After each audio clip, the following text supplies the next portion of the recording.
tout le monde, c'est la touriste littéraire, j'espère que vous allez bien. On se retrouve aujourd'hui pour que je vous présente mes deux dernières lectures du mois de janvier. Et ce sont, on le verra, deux lectures qui m'ont un peu laissé mitigée. Et on commence avec Piranèse de Susanna Clarke. La maison où vit Piranèse n'est pas un bâtiment ordinaire.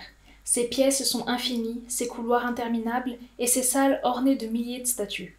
Au cœur de cette architecture monumentale est emprisonné un océan, mais Piranèse n'a pas peur, il vit pour explorer ce labyrinthe. Dans son journal, il dresse de rigoureux rapports de ses errances. L'autre vit aussi dans cette cité enfouie. Piranèse lui rend visite 2 fois par semaine et l'aide dans sa recherche du grand savoir. Mais au cours de ses expéditions, Piranèse découvre un jour des preuves de l'existence d'un 3e habitant. Une terrible vérité commence à se dévoiler, révélant un monde totalement différent de celui qu'il connaît. À Piranèse, et pour l'autre livre également, j'ai eu du mal à savoir quelle note leur mettre. Ça a été vraiment compliqué. Pour ce qui est de Piranèse, j'ai décidé de lui mettre un C+.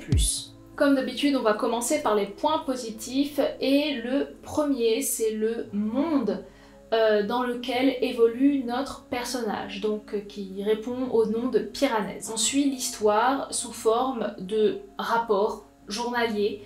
Le livre est en fait une sorte de journal de bord dans lequel Piranèse note toutes ses découvertes, ses rencontres, ses pensées également. Et le monde dans lequel évolue Piranèse est vraiment très particulier, étant donné que, comme il est dit dans la 4e de couverture, et je ne vais pas pouvoir vous en dire beaucoup plus sans spoiler, mais on se trouve dans un monde composé uniquement de pièces. On est dans une sorte de palais gigantesque où se côtoient les vestibules, les salles, les couloirs. Et dans toutes ces pièces, il y a un ciel, de la pluie, de la neige parfois, du vent, des marées, il y a des poissons, des oiseaux. C'est un monde enfermé à l'intérieur d'un bâtiment. C'est vraiment très onirique et le monde est bien ficelé, on est vraiment rapidement, grâce en plus à la narration, pris dans ce monde qui nous est vraiment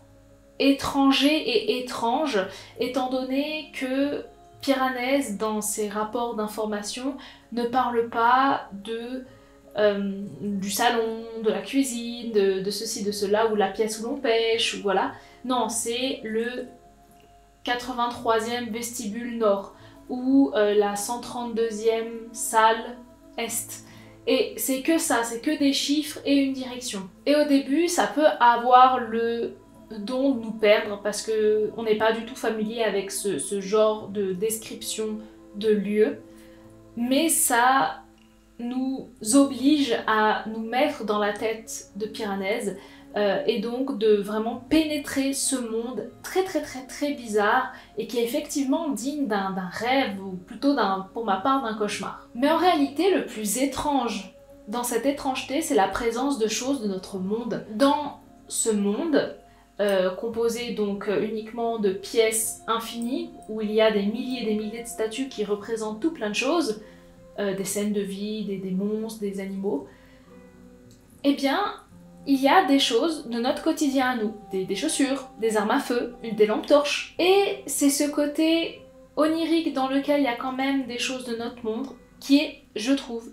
particulièrement perturbant. Et ce mystère-là, et les mystères qui suivront ensuite avec l'arrivée de cette fameuse 3e personne dans ce monde qui est supposé n'en contenir que 2, ajoutent énormément de mystères, et c'est un mystère qui est franchement prenant. On a envie de savoir qui est cette 3e personne, on a envie de comprendre où l'on se trouve, parce que ça a beau être quelque chose un peu fantastique, on comprend bien que il y a certaines choses qui ne fonctionnent pas. Et je trouve ça assez bien fait que Susanna Clarke parvienne à créer un monde complètement loufoque, qui est complètement sorti de son imagination, mais qu'on comprenne que dans cet endroit loufoque, il y a quelque chose qui ne joue pas. Autre chose aussi que j'ai apprécié, et c'est assez rare pour le souligner, c'est que j'aime beaucoup le personnage de Piranèse. J'aime vraiment beaucoup le personnage principal. Il n'est pas exempt de défauts, mais en fait il est naïf. C'est fondamentalement une bonne personne, j'ai presque envie de dire pure. Et on le suit dans sa découverte du monde, dans la découverte de son passé, la découverte également de son présent. Il est vraiment pur, parfois naïf, souvent naïf, mais on ne peut pas lui en vouloir parce que, en fait, il n'a connu que ce monde-là. Mais le souci avec Piranèse, c'est qu'il m'a laissé une sorte de goût d'inachevé. Je ne vais pas pouvoir trop en dire sans spoiler, alors je ne vais pas trop en dire. Piranèse est vendu, décrit comme un livre, un livre philosophique, un roman philosophique. Et c'est là où je pense que je suis passée à côté de quelque chose. J'ai vraiment la sensation que je suis passée à côté du message principal de l'histoire. Il vient de là mon goût d'inachevé. C'est qu'on comprend bien que dedans il est question de solitude, du rapport avec les autres, du rapport avec soi-même, du rapport avec son passé, du rapport avec son futur. Il y a tout plein de questions comme ça très intéressantes qui sont abordées de manière, je trouve, intelligente. Mais il n'y a pas de réponse claire, c'est peut-être pas ce qu'on demande au livre, mais en fait je me suis retrouvée vraiment perdue et confuse. La morale de la fin, je ne peux pas vraiment en dévoiler parce que ça révélerait en fait toute la fin qui est chouette quand même à découvrir. Moi, elle me plaît pas. La morale ne me plaît pas. Je trouve que le message transmis est vraiment pas le bon et contraire à ce... Après, c'est contraire à ce que je pense moi. En tout cas, la manière dont je l'ai interprété est contraire à ce que je pense moi. Du coup, je me suis retrouvée un petit peu perturbée par le choix que fait le personnage principal à la fin. D'autant plus que, en parlant de goût d'inachevé, on va dire qu'on nous révèle qu'est-ce qu'est réellement ce monde dans lequel Piranèse évolue. Et sans vouloir en dire trop de nouveau, c'est expliqué qu'à moitié. Il y a vraiment énormément de questions qui restent en suspens et en plus, il y a des choses capitales qu'on nous balance et ça amène à tout un tas de questions qui doivent trouver absolument une réponse, sinon il n'y a juste pas de sens. Mais non, on ne trouve pas ces réponses-là, elles ne nous sont jamais données. Et c'est là, je pense, que j'ai eu du mal à appréhender la fin du livre qui m'a semblé, en fait, expéditive. Il y aurait eu besoin d'au moins 50, voire peut-être 100 pages de plus pour explorer ce qui arrive à Piranèse et au monde à la fin. Piranèse, c'est vraiment un livre, je pense, qu'il faut peut-être lire une deuxième fois. Et c'est le genre de livre qu'il faut digérer. Moi, je ne suis pas sûre de l'avoir tout à fait digéré, et je pense qu'il faudra que je le relise, peut-être plus tard, pour mieux me l'approprier, parce que vraiment, j'ai l'impression qu'il y a quelque chose qui m'a filé entre les doigts. Et pour ma dernière lecture du mois de janvier, j'ai commencé et terminé 10 de Régis Chaperon. Lorsque le journaliste Octave Mirbeau reçoit un message l'invitant à rencontrer un mystérieux Monsieur Gray, il ne se doute pas qu'on va lui révéler un incroyable secret. Depuis la nuit des temps, des événements comme la construction des pyramides, la crucifixion de Jésus, la Seconde Guerre mondiale et le suicide d'Adolf Hitler, Roswell, l'assassinat de John Fitzgerald Kennedy, les Illuminati ou le groupe Bilderberg sont tous liés entre eux. Une seule et unique raison rassemble toutes ces légendes, ces mythes ou ces théories conspirationnistes. Personne n'imagine le mystère que cachent toutes ces histoires. Un mystère gardé précieusement depuis près de 5000 ans. Personne, sauf les 10. Octave parviendra-t-il à lever le voile sur le plus grand secret de toute l'humanité? Les 10 le laisseront-ils mener son enquête jusqu'à son terme? C'est à vous de le découvrir. Comme je l'ai dit pour Piranèse, 10 lui aussi a été dur à noter. Et je pense que je vais partir sur un C. Alors, Régis Chaperon n'est pas un auteur très connu, il me semble, et c'est une personne qui, je crois, jusqu'ici, tous ses romans ont été publiés à compte d'auteur, donc de l'auto-édition, pardon. Et ça amène déjà à passablement de problèmes. Et une fois n'est pas coutume, je vais commencer par les défauts. Je ne sais pas exactement comment ça s'est passé du côté de Régis Chaperon, mais je pense qu'il y a des lacunes au niveau des éventuelles relectures et correcteurs. Alors je sais que pour certains ce sont juste des détails, mais moi c'est des choses qui me gênent vraiment dans la lecture d'un livre. Il y a beaucoup de répétitions. C'est vrai que j'aurais pu compter le nombre de fois que ça a été répété, mais dans les 20-30 premières pages, le prénom du personnage principal, Octave, est répété une quantité astronomique de fois.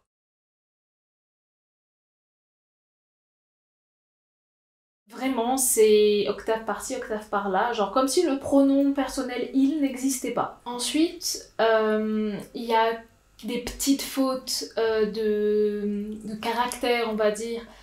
Ça arrive notamment dans la 4e de couverture qu'après 2 points, il y a une majuscule, alors que non, la phrase n'est pas terminée, donc tu ne dois pas mettre une majuscule à moins qu'il s'agisse d'un nom propre. Mais en l'occurrence, là, c'était pas le cas, c'était un nom commun. Autre chose qui est assez étrange, c'est que, en fait, il y a un personnage historique moustachu et assez despotique allemand qui est cité dans la 4e de couverture et dans le livre. Sur la 4e de couverture, c'est correctement orthographié, mais pas dans le livre. Déjà, le prénom est pas si compliqué que ça, on l'a étudié je ne sais combien de fois tous en histoire à l'école, mais le fait qu'il y ait une faute dans le livre, et pas qu'une seule fois, hein, c'est dans toutes les pages, il y a cette faute-là, mais pas sur la 4e de couverture. Ça montre qu'il y a vraiment un certain amateurisme là-dedans. Et de toute façon, c'est quelque chose qui ressort passablement du livre, c'est qu'on voit qu'il n'y a pas eu toute une équipe d'édition derrière. Autre chose que j'ai capté seulement là en relisant la 4e de couverture, c'est qu'elle est un peu fausse. Notamment la phrase « Les 10 le laisseront-ils mener son enquête jusqu'à son terme, c'est à vous de le découvrir ». Ces fameux 10 ne poursuivent à aucun moment Octave. Ils ne font absolument rien à aucun moment pour l'empêcher de découvrir les fameux secrets. Il y a un ressenti que j'ai eu tout au long du livre, un ressenti pas très positif, qui s'est confirmé de manière vraiment équivoque sur les 2 derniers chapitres du livre. Pendant l'intégralité de l'histoire, j'avais comme la sensation que ce Octave Mirbeau n'était qu'un personnage qui mettait en scène finalement l'auteur. Et sans de nouveau trop en dire, c'est clairement le cas en fait. Les 2 derniers chapitres montrent bien que Octave Mirbeau, Régis Chaperon, il n'y a pas énormément de différence. En parlant d'Octave Mirbeau, j'ai eu un souci avec ce personnage. Octave est journaliste. Un journaliste, il est supposé prendre du recul par rapport à ce qu'il entend, par rapport à ce qu'il voit, par rapport à ce qu'on lui dit. C'est probablement l'un des métiers où on peut le moins se permettre d'être crédule. J'ai jamais vu quelqu'un d'aussi crédule qu'Octave Mirbeau. Ce qu'on raconte à Octave Mirbeau est fou. On me raconterait ça, je dirais faut arrêter de fumer la moquette, pour commencer, et ensuite, va voir quelqu'un pour parler de tes problèmes, parce que clairement t'en as. Mais lui, il se dit oh, « Ouais, c'est vrai, mais tout est si logique. Oh, mais oui, c'est évidemment que c'est ça. Je le sais que c'est ça. » Ça aurait été une personne lambda, je dis pas, parce que c'est vrai que tout concorde de manière logique dans ce qui lui est raconté. Mais c'est un journaliste. C'est un journaliste qui doit sans cesse remettre en question ce qui lui est dit et ce qui est tenu pour comme étant la vérité. Donc ça joue pas. Son côté journaliste, c'est du vent quand on voit la personnalité d'Octave. Il y a de grosses maladresses, je trouve, d'écriture dans la caractérisation d'Octave. Un dernier défaut que je n'ai pas pu ne pas voir, c'est l'absence, mais folle, de personnages féminins. Il n'y a à 99% que des hommes. La seule femme un peu importante de l'histoire n'est pas importante du tout, et surtout est morte. Dès le début, hein, elle est vivante à aucun moment dans l'histoire, elle est morte. L'autre personnage féminin qu'on nous balance brièvement et qui a un impact dans l'histoire n'a même pas de prénom, on ne sait pas à quoi elle ressemble. Elle est juste plus ou moins qualifiée de violeuse. Il y a beaucoup de personnages historiques importants qui sont nommés, qui ont une importance dans ce livre. La seule femme nommée, c'est Élisabeth II. Si, je dis une bêtise. À la toute fin, il y a une dame qui dit pas un mot, qui passe, comme ça. Voilà, ce sont les 4 personnages féminins de tout le roman. Et ça, pour moi, c'est quand même très problématique. En fait, c'est difficile d'expliquer en quoi c'est problématique sans spoiler l'histoire. Mais en gros, il y a des personnages historiques, on parle de toutes ces conspirations des personnages historiques, etc., etc. Et je veux dire, des personnages historiques, oui, il y a eu beaucoup d'hommes, c'est vrai, mais il y a eu aussi beaucoup de femmes. Dans le monde entier, il y a eu des femmes avec une importance historique. Et ben, elles sont pas là, quoi. Il y a que des hommes. Ce n'est que de l'entre-soi entre des hommes. Alors je sais bien que ce livre ne se veut absolument pas féministe et qu'il faut pas voir le mal partout, j'entends bien, mais dans la mesure où on parle d'histoire, ben, dans l'histoire, il n'y a pas eu que des hommes qui étaient importants. Il y avait des femmes, donc par exemple Élisabeth II, mais elle est juste mentionnée comme ça rapidement, genre c'est l'histoire d'une ligne. En France, on a eu de nombreuses reines, que ce soit au Moyen-Âge, que ce soit à la Renaissance. Je sais pas, on a eu des scientifiques célèbres, des inventrices, que ce soit après, je sais pas, en Afrique, aux États-Unis, en Russie, Océanie, que sais-je. Il y a eu des femmes quand même très importantes dans l'histoire. Alors je sais que pour les gens qui s'en foutent de la place de la femme, ils se disent mais qu'est-ce qu'elle nous rabâche, on s'en fiche, c'est juste une histoire. Mais pour les gens qui sont comme moi un petit peu sensibles à justement la place de la femme, dans cette histoire-là, l'absence de femme est problématique. Malgré tous ses défauts, j'ai bien aimé. L'idée de base est très bonne. Le pitch me hypait énormément. Le fait qu'une seule chose puisse lier toutes les théories conspirationnistes, tous les mystères de l'histoire, toutes les catastrophes, tous les drames qui ont pu survenir sur cette planète Terre, le fait que tout ça puisse être expliqué par un seul élément, c'est impossible. Et pourtant, Régis Chaperon l'a fait. Évidemment, il y a de la manipulation, il l'a créé pour faire en sorte que, bien sûr, mais j'ai trouvé ça très bien pensé, d'autant plus qu'il y a eu, en tout cas je l'ai ressenti comme ça, énormément de recherches de la part de l'auteur sur l'histoire, en fait, sur les personnages, sur les architectures historiques.